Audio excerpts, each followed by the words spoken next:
Hello everyone, आज हम पढ़ने वाले हैं क्वाड्रेटिक इक्वेशन। क्वाड्रेटिक इक्वेशन जानने से पहले पहले पता कर लेते हैं पॉलिनोमियल क्या होते हैं। पॉलिनोमियल क्या होता है इंजन का?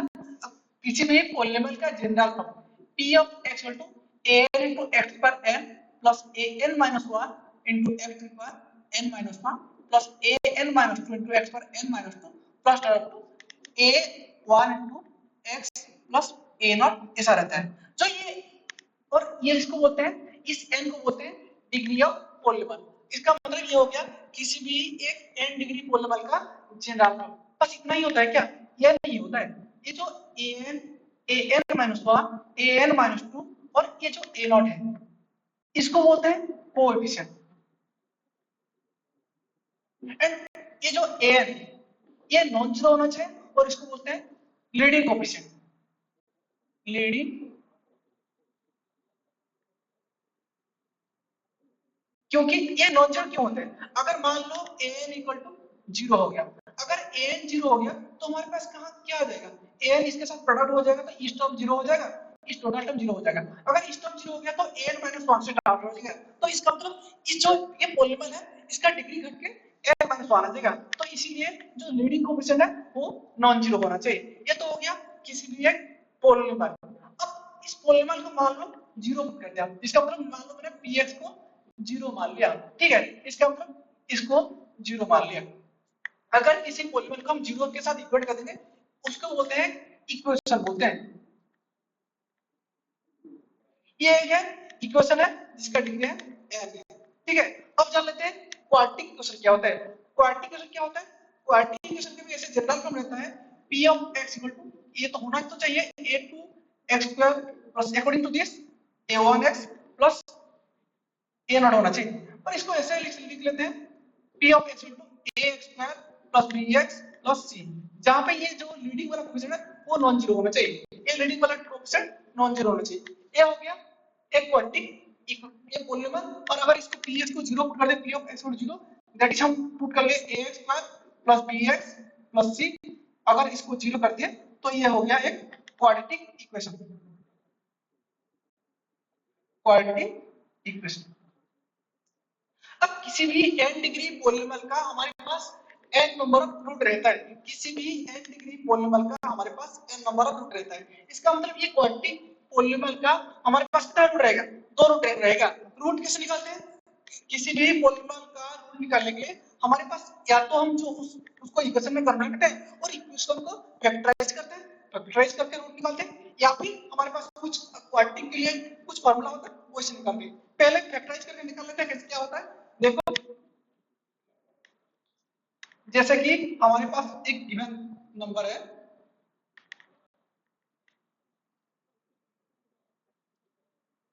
p of x equal to, ये दिया गया है x square minus 5x plus 6। एक एक क्वाड्रेटिक पॉलिनोमियल गिवन है, इसका रूट निकाल लेते हैं। रूट निकालने के लिए x square minus 5x plus 6 equal to 0 put कर दिया। इसका मतलब ये क्या आ जाएगा? x स्क्वायर माइनस 6 को लिख सकते हैं 3x minus 2x plus 6 equal to 0 आ गया। ये आ गया x square minus 3x minus 2x plus 6 equal to 0 लिख सकते हैं। इसका मतलब यहां से x कॉमन ले लिया तो x माइनस 3 आ गया, तो यहां से माइनस 2 कॉमन ले तो x माइनस 2 हो गया, which equal to 0। That means ये क्या आ जाएगा? x कॉमन ले तो x माइनस इन x माइनस 3 आ गया, तो x minus 3 into x minus 2 which equal to 0। यहां से कितना आ जाएगा? x इक्वल टू 3 आ जाएगा, x इक्वल टू 2 आ जाएगा, ठीक है? हमारे पास इस पॉलिनोमियल को हम इसको फैक्टराइज किए और फैक्टराइज करके इसका रूट निकाले। रूट क्या क्या है? रूट आ गया 3 and 2 आ गया, ठीक है? अब देखो सारे हम पॉलिनोमियल को ऐसे तो फैक्टराइज नहीं कर सकते ना, तो हम इसका मतलब उसके लिए कुछ फार्मूला डेवलप किए। उस फार्मूला हम लिख लेते हैं। मान लो कोई एक पॉलिनोमियल है p of x equal to p of x equal to लिखा हो गया है ax square plus bx plus c, और इसके लिए हम एक फार्मूला डेवलप किए। उस फार्मूला क्या है? x equal to minus b plus और minus b square minus 4ac का रूट ओवर अपॉन 2e। और जो ये minus b square minus 4ac इसको बोलते हैं हम b से डिनोट करते हैं और c d को डिनोट बोलते हैं डिस्क्रिमिनेंट, ठीक है? अगर d रूट ओवर, इसका मतलब हो गया हमारे पास आ गया x equal to minus b plus और माइनस d का रूट ओवर अपॉन 2 आ गया। ये जो d नंबर है ये हमारे पास कहां आ गया? ये रूट ओवर के अंदर आ गया। अगर रूट ओवर के अंदर आ गया इसका मतलब ये अगर पॉजिटिव हुआ तो कुछ रूट एग्जिस्ट कर सकता है, फिर नेगेटिव हुआ, इसके ऊपर फिर हम एनालिसिस करते हैं। मान लो ये वाला नंबर ये जो है पॉजिटिव आ गया, पॉजिटिव आ गया तो हम किसी भी पॉजिटिव नंबर का रूट निकाल सकते हैं। इसका मतलब मान लो इफ d ग्रेटर देन 0, अगर d पॉजिटिव आ गया तो रूट क्या होगा, रूट एग्जिस्ट करेगा, रियल रूट एग्जिस्ट करेगा।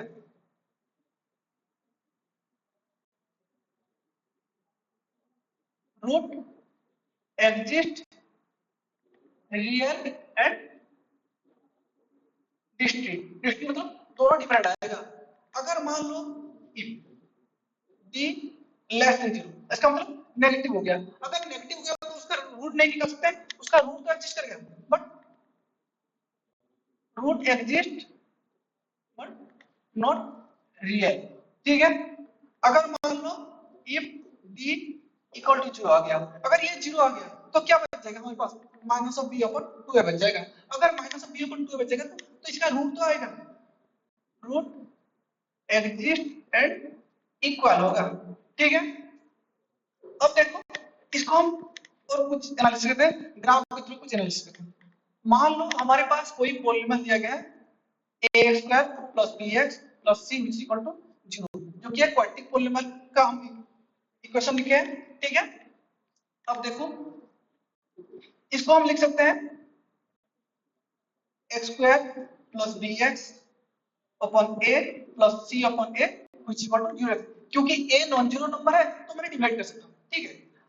हमारे पास और भी एक फॉर्मूला है, किसी भी क्वाड्रेटिक इक्वेशन का जनरल फॉर्म है x square minus sum of root into x plus क्या है, product of root which equal to 0।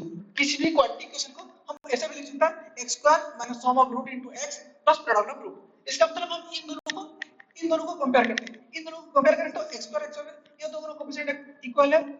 अब देखो इसको हम लिख सकते हैं x square minus minus of b upon a into x plus c upon a which equal to 0। देखो अब सम ऑफ रूट किसके साथ इक्वल है, माइनस b अपॉन a के साथ इक्वल है। इसका मतलब हमारे पास किसी भी क्वाड्रेटिक पॉलीनॉमियल का सम ऑफ रूट क्या आएगा, माइनस b अपॉन a। अगर किसी भी polynomial a square plus bx plus c format में है जहां पे a नॉन जीरो है, उसका सम ऑफ रूट आएगा माइनस b अपॉन a आएगा, और उसका प्रोडक्ट रूट क्या आएगा, प्रोडक्ट ऑफ रूट क्या आना चाहिए हमारे पास। अगर इसको कंपेयर करेंगे तो क्या आएगा, c अपॉन a आएगा। तो हमारे पास आ गया किसी भी क्वाड्रेटिक पॉलीनॉमियल का सम ऑफ रूट आ गया माइनस b अपॉन a और प्रोडक्ट रूट आ गया c अपॉन a, अगर polynomial a square plus bx plus c format में हो, ठीक है। अब देखो इसको ग्राफिकली एनालिसिस करते हैं। मान लो मेरे पास एक पॉलीनॉमियल है f ऑफ और p of x equal to x square. हम इसको कैसे प्रूव करते हैं, इसका ग्राफ किस टाइप का आएगा, इसका ग्राफ इस टाइप का आएगा, ठीक है। ये तो पता ही होगा, अगर इस टाइप का आ रहा है, यहाँ पे a कितना है, a इक्वल टू 1 है व्हिच इज ग्रेटर देन 0, जैसे कि हम लिख सकते हैं a square plus bx plus c equal to 0 लिख रहे हैं, तो इस हिसाब से a हमारा 1 आएगा जो कि पॉजिटिव है। अगर a पॉजिटिव हो गया तो हमारा ग्राफ इस टाइप का आ गया। इसका मतलब मान लो कोई पॉलीनॉमियल गिवन है a square plus bx plus c p of x equal to, अगर यहाँ पे a ग्रेटर देन 0 है तो हमारा जो पास ग्राफ आएगा इसमें ग्राफ आएगा इस टाइप का आएगा, ठीक है। या तो ये ग्राफ को हमारे एक्सिस को, ये है एक्स एक्सिस, इसको कट कर सकता है या फिर नहीं कर सकता है, ठीक है। अगर मान लो हमारे पास p of x equal to minus square, इसका ग्राफ किस टाइप का आता है, इसका ग्राफ आता है इस टाइप का आता है। यहाँ पे a कितना है, a equal to minus 1 which is less than 0। इसका मतलब हमारे पास अगर किसी भी quadratic polynomial a square plus bx plus c which is equal to, ये है क्वाड्रेटिक पॉलीनॉमियल, अगर यहाँ पे a लेस देन 0 है तो इसका ग्राफ किस टाइप का आएगा, इसका आएगा इस टाइप का, p of x equal to अगर a square plus bx plus c इस टाइप का है एंड a लेस देन 0 है। अगर a लेस देन 0 है तो इसका ग्राफ आएगा किसी भी, ये आएगा x एक्सिस,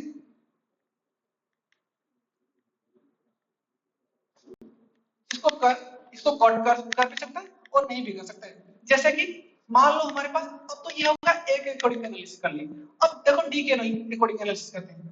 अगर हमारे पास ए ग्रेटर देन 0 है एंड डी ग्रेटर देन 0 है, अगर डी ग्रेटर देन 0 है तो क्या आ रहा था, अगर डी ग्रेटर देन 0 है हमारे पास रूट एग्जिस्ट कर रहा था, रियल आ रहा था और डिस्टिंक्ट भी आ रहा था, ठीक है। अगर डी ग्रेटर देन 0 है तो हमारे पास आएगा रियल आएगा, इसका मतलब दो रूट डिस्टिंक्ट आ रहा था, एक्स एक्सिस को कट करेगा यहाँ पे और यहाँ पे, मान लो कोई रूट अल्फा एंड बीटा है तो अल्फा एंड बीटा है, ये एक्स एक्सिस को काट के इसका वैल्यू ये आ गया, और ये इसका वैल्यू क्या आएगा, इसका वैल्यू आ जाएगा -b/2a, ये आ जाएगा -d/4a आ जाता है, ठीक है।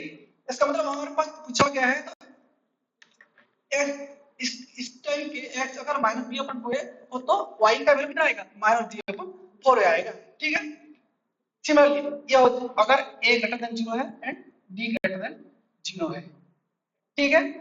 अगर मान लो p ऑफ x अगर पूछा गया है तो अगर a लेस देन 0 है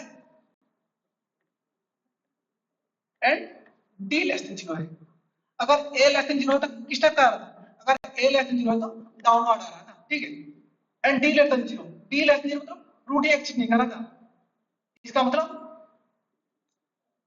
इस टाइप का कोई ग्राफ आएगा, ठीक है, क्योंकि हमें एक्सिस को कट करवाना नहीं है और बोल रहा है कि इस a लेस देन 0 का मतलब इस टाइप का आता है और एक्सिस को कट करवाना नहीं है, तो यहाँ पे कोई इस टाइप का आएगा। अगर मान लो दिया गया है कि a less than 0 and d greater than 0, अगर a less than 0 and d greater than 0, a less than 0 मतलब ग्राफ तो इस टाइप का आएगा और इसका मतलब रूट कट करवाना पड़ेगा, तो क्या आएगा, इस टाइप का आएगा, ठीक है।